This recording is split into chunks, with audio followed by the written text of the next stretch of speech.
Hello everyone, welcome to our video in engineering mathematics. So today we will start to discuss the first order differential equations.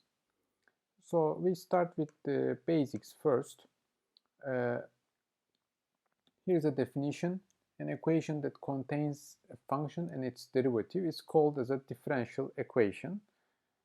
It's a general definition here, and you can see we have some specific examples. So we represent the derivative of this function y with respect to x as dy divided by dx. So it's just an example of a differential equation. And we might have a second derivative of y with respect to x, and that is d square y over dx square. And we have another first order derivative term. We have y equals to 0. So it's another differential equation. We might have sometimes we use the notation with this y prime here. So that simply is same as dy dx term here.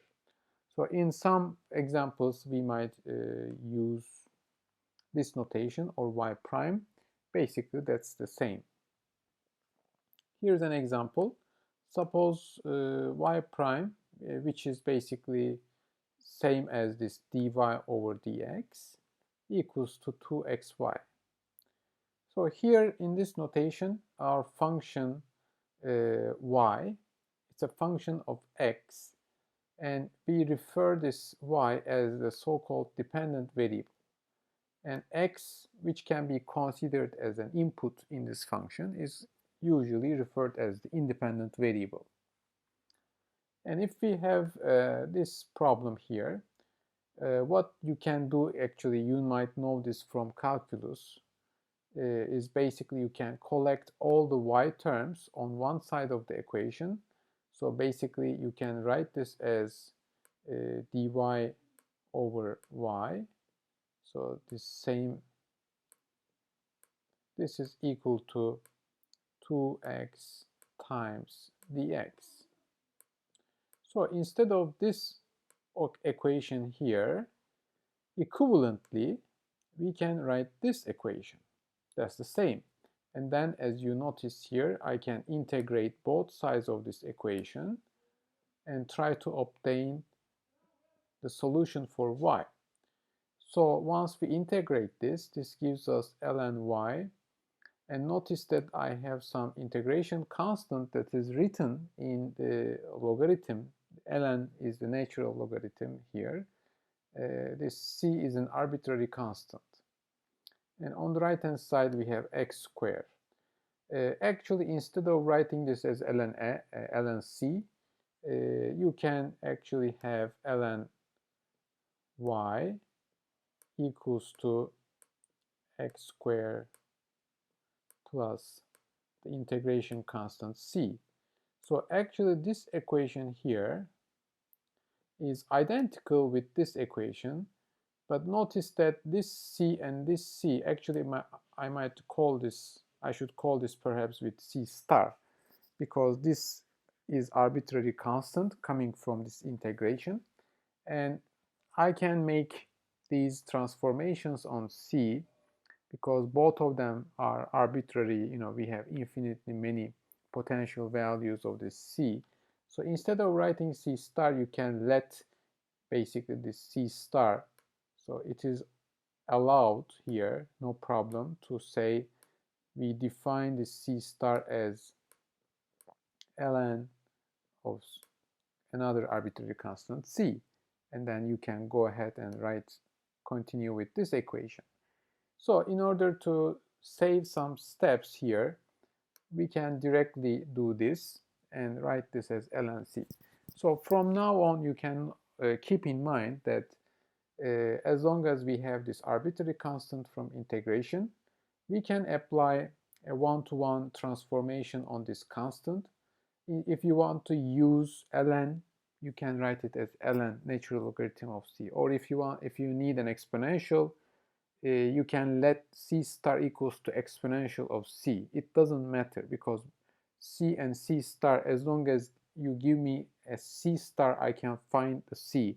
Or if you give me a C value, I can find the corresponding C star. As long as we can do this operation, calculate the corresponding C star or C value, we are allowed to represent this arbitrary constant with another functional form. So this would be a legitimate operation here. And then you have y over c equals to e to the power x squared, and then we can get here y equals to c times e to the power x squared. And of course, since this is a differential equation, it's not too difficult to verify that what you obtained is actually the solution of the equation. You can just simply check by taking the derivative of y and then plugging in all the values, because this is our y value. So we can plug in our y value here times 2x, and this should match with the derivative of this y. And if you take the derivative of this y, you get 2 times xc times e to the power x squared.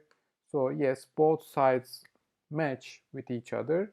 So we can say the solution that we obtained here satisfies the differential equation.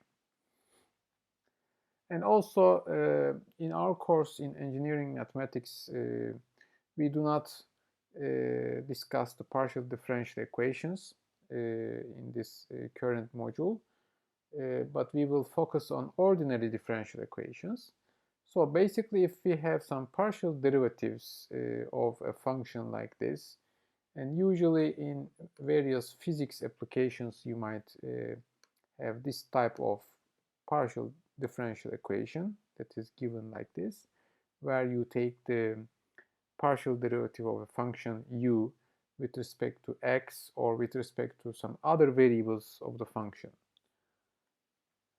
And then we will actually talk about the order of the differential equation. The highest derivative term describes us the order of the differential equation. Here there are just basic examples. In our notation we use the prime to represent the derivative, but this is the fourth power, so the highest order derivative is actually third order derivative of y, so this becomes a third order differential equation. Similarly, you might have some partial derivatives like this one. This is the fifth order derivative of u with respect to t, and then this is the first order derivative squared. So the highest order term is here, so this gives us a fifth order differential equation. But this differential equation can be an ordinary differential equation, or it can be a partial differential equation. We find the order in the same way by looking to the highest order term. Again, this is the partial derivative with respect to x, but this is twice, so both of them are second order partial derivatives, and this is going to be a second order partial differential equation.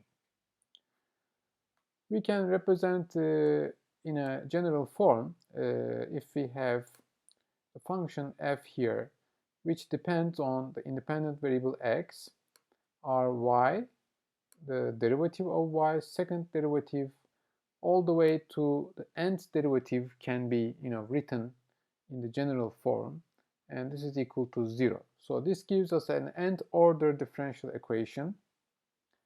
For example, this is the third order derivative, this is the first order derivative. So the highest derivative term is third order, this is square. So this is third order derivative squared. So the highest order is third order here. So it's a third order differential equation. In this example, you have the second order as the highest order derivative. So this gives us a second order differential equation.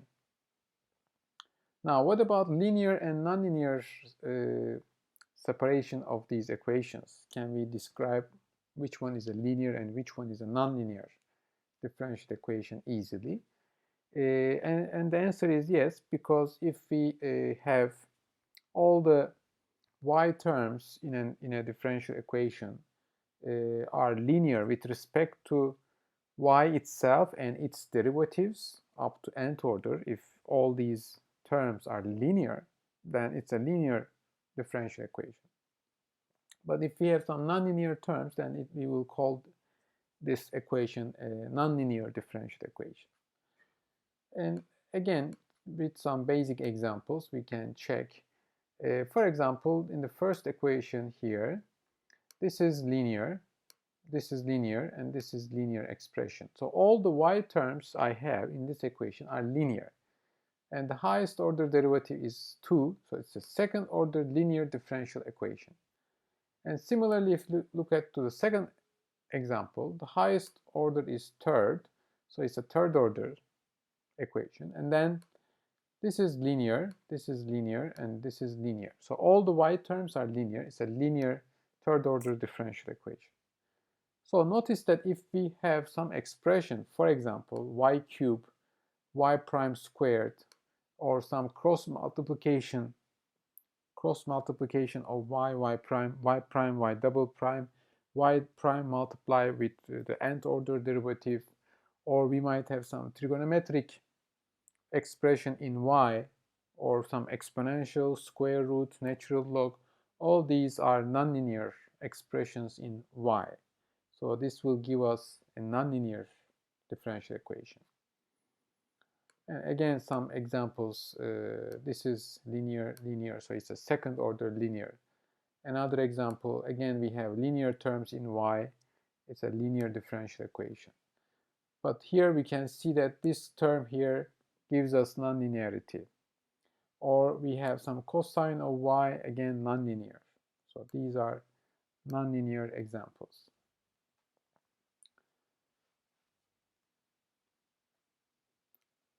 So we can also talk about now some properties of the existence of the solution.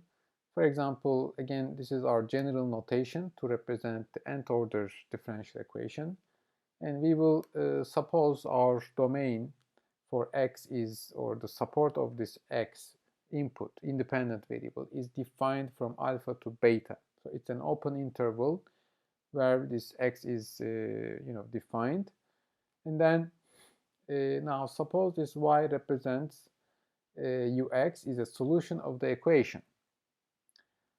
And basically, let's look at this example first, where you have y prime equals to 3x squared as a differential equation, and it has a solution y equals to x cubed plus 7.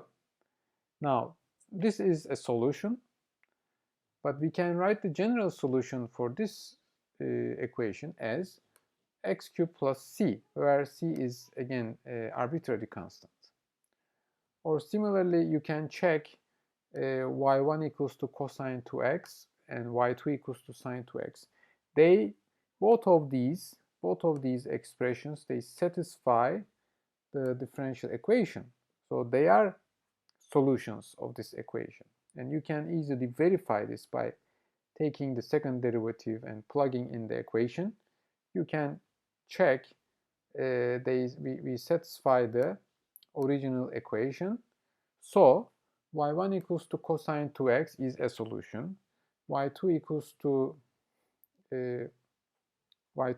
what is sine 2x. This is also a solution.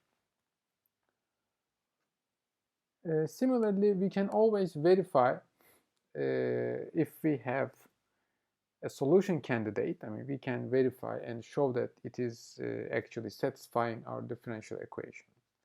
Similarly, you might have this equation. It's a first order linear differential equation. And you can try if this e to the power x minus e to the power minus x satisfy or not. And yes, we can show that it is also a solution satisfying the equation. Another example here, you can check if this satisfies our equation here, and if it does, then it's a solution of the differential equation.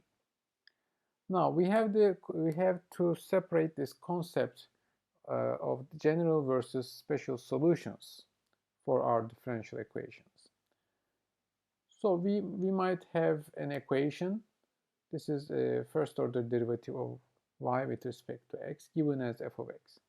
So if we have this type of problem, you can actually easily write the solution for this type of problems. This is first order, of course. And what you can try to do is to collect all the x terms on one side of the equation and write down the y terms on the left side, let's say. We try to put things on different sides of the equation, the x and y terms separately. If we can separate them successfully, of course this is not possible for all problems, but for these type of problems we can do that. We can integrate both sides, and we can basically use the calculus knowledge again here to write the solution for y in terms of the integral of f and an arbitrary integration constant. So when we write this with respect to this arbitrary constant, this is actually the general solution. And here this g actually contains an integration of f of x with respect to x. So this is a general solution. If we can actually identify the specific value of this constant c, then it's going to be a special solution. So when we have specified the integration constant, right, then it's going to be called as a special solution. But until we do that, if we just leave it as the arbitrary constant, that means we have infinitely many potential solutions. So that's the general solution. Now you can see in this example we have a first order linear problem, y prime equals to minus 2x. Again, we know how to split the x terms and y terms. On one side we have x terms, on the other side we have y terms. So we can easily integrate both sides and write down y of x equals to minus x squared plus c. So now this is arbitrary constant. We have infinitely many potential c values, so this is the general solution. But if we are given y of 1 equals to 2, this is the initial condition given, okay? In physical problems, you can also make a measurement to come up with this, or you have this condition given. So we know this already. And if we know that, then basically we can plug in x equals to 1. So y value will be 2. So we can solve this for c. So now we don't have the arbitrary constant anymore, but the c value is already fixed. So once we plug in the c value back into our equation here, now we obtain the special solution of this problem as minus x squared plus 3.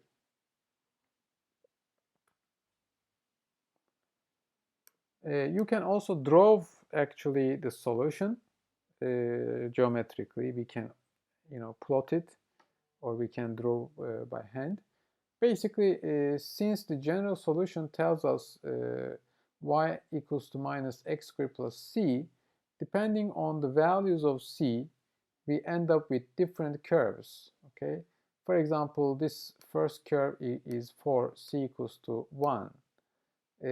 Here, oh sorry, this is, this is c equals to 1. This is for c equals to 0. And then this is for c equals to minus 1. And you can continue. This is for c equals to 3.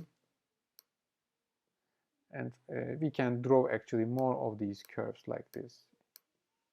Okay, that will, for example, represent c equals to 2. That will be another case. So depending on the value of c, you see that our solution will shift along this pattern, basically, of the parabola. We have a parabola, but it is facing down because of the minus sign, and then we shift it by the amount of the c, depending on the value of c. So basically, these curves give us a solution family. And if we don't specify the C, that's the general solution. In the next part, we will talk about the existence of solution and uniqueness. So we will stop the video and continue from here in the next one. Thank you.